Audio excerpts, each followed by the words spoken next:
The 80s brought many more local and national stories, and KTTC continued its legacy after 30 years on air. Olivia Prynczynski takes us back to some of the decade's biggest stories. Our story begins in 1983. KTTC had been on air for 30 years, operating its legacy out of the old building near downtown Rochester on 1st Avenue. The 80s may have been known for big hair, bright-colored clothing, and padded shoulders. But it was also a decade that saw major socioeconomic changes due to advances in technology. And one of Minnesota's most contentious labor disputes took place in Austin. On August 17, 1985, more than 1,500 Hormel Foods employees went on strike, citing a wage freeze, dangerous working conditions, and a wage cut. This left Hormel management with no choice but to close the plant temporarily. And we think that this company has a moral obligation to its employees and to this community to treat us right, and which they haven't been. The nation watched as the picket line held its position, and in the fall of 1986, 1 year after the initial strike, union workers ratified a new contract with Hormel, but only 20% of striking employees got their jobs back. If you've lived in Rochester for a while, you know the story of David Brom. In the middle of the night on February 18, 1988, David killed 4 of his family members. His parents Bernard and Paulette and younger siblings Diane and Rick were all murdered with an axe. David was unaccounted for until he turned himself in, calling the police from a Rochester post office. The murders left the Rochester community shaken and confused. Olmsted County Sheriff Torgerson was one of the first responding to the scene, back then as a deputy. There was something from the very beginning, and I can't explain it, that was, I guess, eerie. In October of 1989, David was convicted of first-degree murder and given 3 consecutive life sentences. He's never revealed the motive to his crimes and continues to stump those close to the case decades later. Now, on to another scary story, Halloween 1991. Instead of tricks and treats, those in southeast Minnesota and northeast Iowa received a nightmare in the form of a snowstorm. A rapidly intensifying low-pressure system moved through the Midwest, bringing loads of snow and ice. Parts of Minnesota and Iowa accumulated up to 3 inches of ice.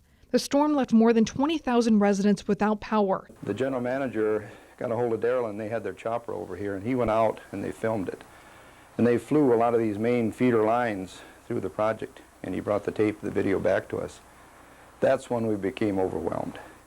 As the ice wreaked havoc on power lines, the National Guard was activated, providing generators to rural communities who were without power for more than 2 weeks. In Minnesota, the storm claimed 20 lives. The 90s brought bigger national and local stories, and KTTC was there covering it all as our viewing area continued to grow. For KTTC, I'm Olivia Prynczynski. Well, many ups and downs took place over the years, and every time Rochester and southeast Minnesota prevailed. Our Kelsey Merrier shares some of the memories and moments for the next 10 years. TV 10, KTTC, Rochester. The year was 1993. KTTC was celebrating 40 years on the air. Over the next decade, a lot would happen in Rochester, southeast Minnesota, and the country. One of 1993's top stories for KTTC was IBM's shocking decision to cut its worldwide workforce. Rochester's second largest employer announced in March that some 1,900 workers would be without jobs. At the time, IBM employed 223,000 people in the U.S. 7,800 of them worked in Rochester. Big Blue began the process of cutting 700 regular employees and 1,200 temporaries in the Med City. Most of the cuts came from the plant's AdStar division. Nationwide, 60,000 IBM employees' jobs were slashed, the largest corporate layoff in American history.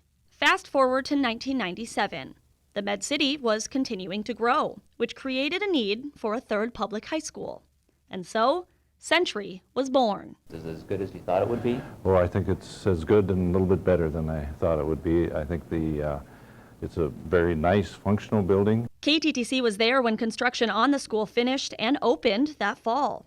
At first, Century was only a school for 9th and 10th grade students. 11th and 12th grades were added in the upcoming years. I don't think you could find a more committed, a more dedicated, and a more excited staff than this one. And I say that with all sincerity. A little more than 30 minutes east of Rochester, the town of Lewiston was forever changed in July of 1999. A tornado touched down, creating a path of destruction down Main Street and the blocks around it in a matter of seconds.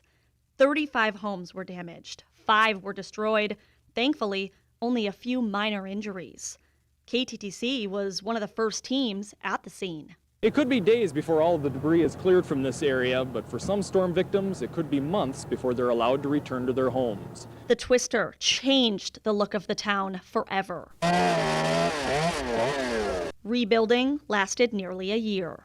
In early 2001, Mayo Clinic was reaching new heights. Phase 2 of construction on the brand new Gonda building was completed, adding 7 stories. The Gonda building stands 17 levels tall. That's equal in height to the Mayo building. At the time, it was the tallest building in Rochester, but was later surpassed in 2004 by the Broadway Plaza. This was the largest building project in Mayo Clinic's history. Located at the heart of the campus, Gonda is the centerpiece of Mayo's integrated practice. It's amazing. It's a work of art. This is a KTTC News Center special report. Later that year, an attack on America. Oh my God! Oh my God! Oh my God!